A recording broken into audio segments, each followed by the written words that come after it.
The final word.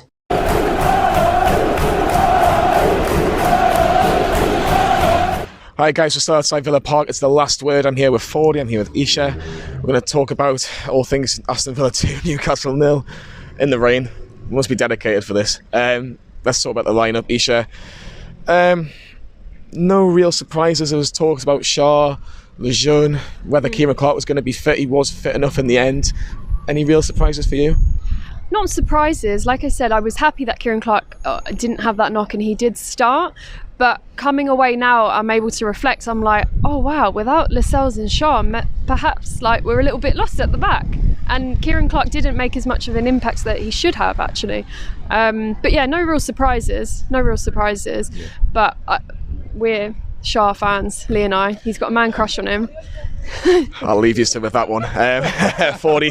Let's quickly turn on something else. No, first half. We didn't decide to attack, did we really? It was basically going, well, we'll play attack v defence, we'll be the defence, we'll let Villa attack. And if we can get away being at 0-0 at half time, we might think about doing something, but it was too little too late, really, wasn't it? It was just so poor. I mean, I missed the first 15 minutes and still coming in was that poor, so forgive me. In fact, I've probably done myself a favour by missing that first 15 minutes. You're missing out. Yeah, I probably should have stayed out another 15 minutes, should I? But yeah, it was just absolutely shocking. I don't think we had one shot or anything of any substance. And the two goals were obviously two set pieces and just no organisation at the back at all. We missed that leadership. We missed Lascelles at the back. We missed someone just bossing people about. And then Shelvey, he's not captain material for me, because again, even if you're 1-0 down, you should be grabbing people by the scruff of the neck saying, come on lads, get your head up, we're still in this. But I wasn't seeing that. One good Hollywood ball, and that was all I saw. And that's all he offers. So for me, he needs to be dropped. We'll touch on about... Yeah. What, not just not giving the captain's armband, like full on drops. Walking away from this team, walking away from this game with the head held high, apart from Dubravka and maybe Saint-Maximin, because he's the one who tried something. Shelvey, it wasn't working what he was trying to do, whatever he was trying to do. But let's talk about the first goal, Eisha. Free kick on the edge of the box. It was a well-worked free kick. It was a little bit different by Aston Villa and Conor Hourihane. It's a fantastic finish. Is there any blame to anyone with that? Oh yeah, free kick. Sorry, bad cough. Yeah, but I think it was a dive. Nah, listen. Oh, here we go. That's what he did. That's what Yedlin did, and then he went like this. Like if Yedlin did that, then I'm getting down on the floor, aren't I? Yeah. But I don't know. It's a great free kick, though, isn't it, Eisha? It was. We can't fault the kick for sure. But the thing is, no one was. I don't think there was enough bodies there to sort of do anything about it. And the second one came so quickly afterwards, and it was like from the same dreaded spot, and it was just another free kick, and it just all went downhill from there. 40 for the second goal, and he's just talked about it briefly there. The defender just switched off at both of those moments, because it just seems like, I was just talking to one of my mates before about the second goal. It seems like we've all gone zonal, and we've gone, right, you kick it out when it comes to you kick it out when it comes to you, and El Ghazi's just gone, oh, thank you very much, 3 yards out, we'll go 2-0 Villa, and it's very comfortable for them. Pretty much, it's just summed up. They've just whipped it into the danger area, which we should have done countless amount of times, because the amount of times we've got to the byline and done nothing. I think Saint-Maximin got to the byline a good 5 or 6 times and maybe made one cross. That's what you need to do, because you don't know where it's going to come off. And that's what they did to us. They just punished us. And to be honest, in the first half, it should have been 3 or 4-0 to them, easily. If it was 4-0 at half time, if you watched the game on Sky or wherever, you wouldn't have been... I don't think you could have argued that at all. Villa were so comfortable. Grealish, McGinn, Hourihane, so comfortable. Wesley out-battled our defenders as well. We did have a chance before half-time. Fernandez's header, which was well saved by Tom Heaton, who came back in the Villa squad today. Second half, Saint-Maximin has that shot just in the first minute. We're thinking, right, we might be getting somewhere, but apart from them... Outside, he started shooting as well. It is, but we can talk about how great Saint-Maximin is swearing on radio, that he really you know, at least he sees really, some end products. Really cares. But with me and Eisha spoke about this 40 in the player ratings. We need assists and goals, and then you can start doing stuff like that, because we're not getting anything at the minute. No, but at least he's trying. That's the thing. I'll try, but if I'm not getting goals or assists, I'm the same person, okay, aren't I? Right. There's too many people sticking up for Almiron now. He's been here since January now, and he's not doing nothing. Keeps cutting inside, doing the same thing. At least, look, Saint-Maximin's cutting inside and having a shot. That's what I need to see. Have an attempt, do something with it. Because Carroll came on, had a shot straight away. And that's what wins me over with the whole Carroll and Joe Linton debate. Because, sorry, Joe Linton needs to sit down and relax himself a little bit because he's not doing nothing. No, I agree with that. And I think with Alan Saint-Maximin, he sort of demonstrates it. Well, he did that today and he always does. He demonstrates his ability to really get stuck in and take risks. And that's huge. Even the confidence is huge. Even having that as, you know, an attribute, that is so much bigger than what anyone else has to offer. Almiron has no confidence whatsoever. And I think after today, I'll stop defending him as much as I have done, just because I was like so happy, like, oh, you know, he'll come back all rejuvenated, international break, he scored for his country, this is great, we're so close to his goal. But no, actually no, like his lack of confidence just sort of overpowers his mentality. You can see it every time the ball comes to him.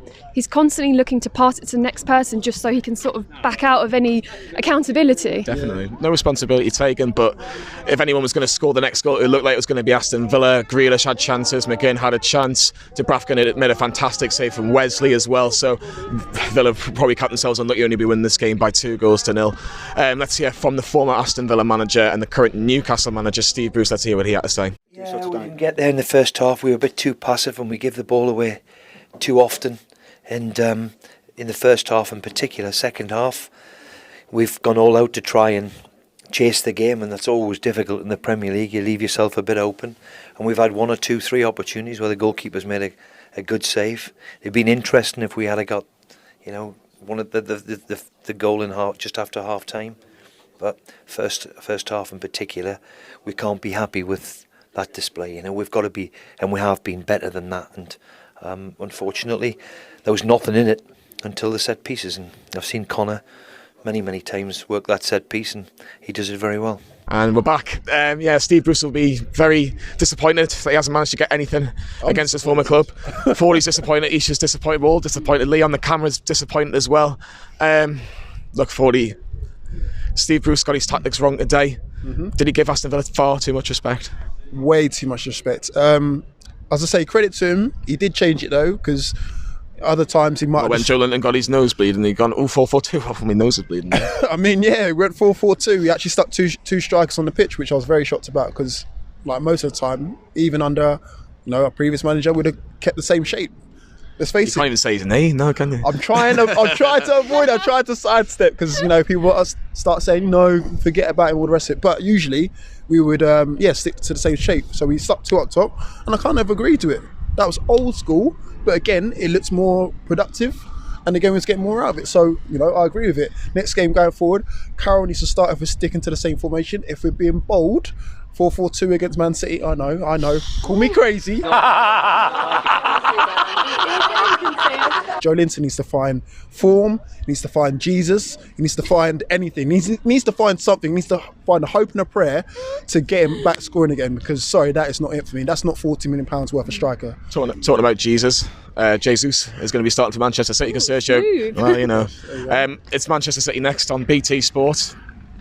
She might be something to do with BT Sport. Well, not saying anything. Big time Charlotte, rather, not big time Charlie. But yeah, we're still in the bottom half of the table. Eisha, a win would have put us 9th. Unfortunately, it hasn't done. Manchester City next. Are we going to get a prayer mat out? Yeah, we need them. I think at this rate, going into a fixture like this, it's sort of like it's going to be an uphill struggle into December and into the new year. So this is kind of where we need to keep up the momentum. And then going into the City like fixtures, it's like, we've got everything to lose, and that's how it is. So it's a shame we're heading into the weekend with a loss like this, given Aston Villa's awful, they're on a losing streak. This is what they'd lost three in a row, and then they came and did this. But we have to give credit to Jack Grealish, because they were obviously missing him, and he came and he ran the show. If he wasn't playing today, McGinn also had a great game for sure, but I do think, I wouldn't say they're a one-man team at all, but I do think Jack Grealish played a huge part in it, and he dominated the show today. It's just sad that he couldn't have waited one more game. He couldn't have been injured for just one more game, and then for our sake, we would have been on a 3-match winning streak. But we're not. Going into City, our expectations aren't high. We're not stupid.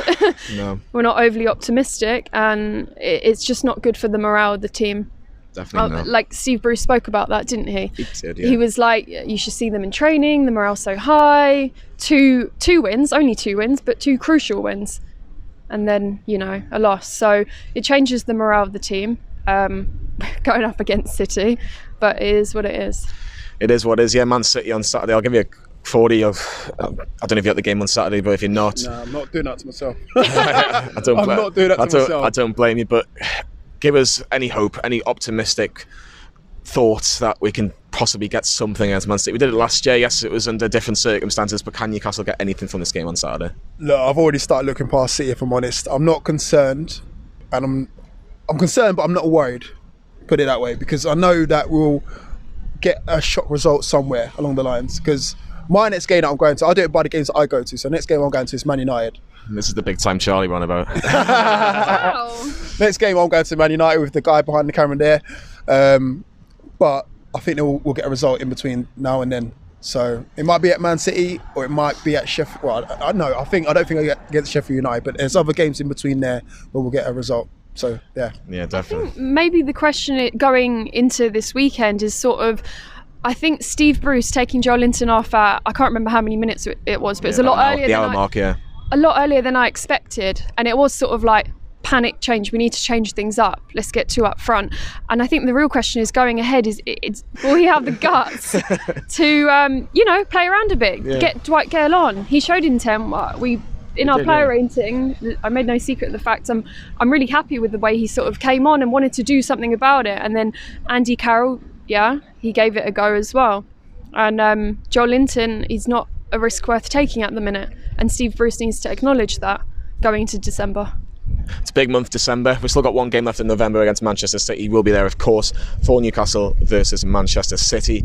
We've got the award-winning Clinton Ford. Congratulations to him again. We've got the BT Sport presenter, Eisha. Should be doing some stuff for the FA Cup, I would imagine. If you've got nothing to do after 3 o'clock, give her a watch as well on BT Sports Score. And we've got the legend that's Jonny as well. We can't leave him out. Well. You're too kind. Like and subscribe to Newcastle Fans TV, and we'll see you at the Manchester City game on Saturday.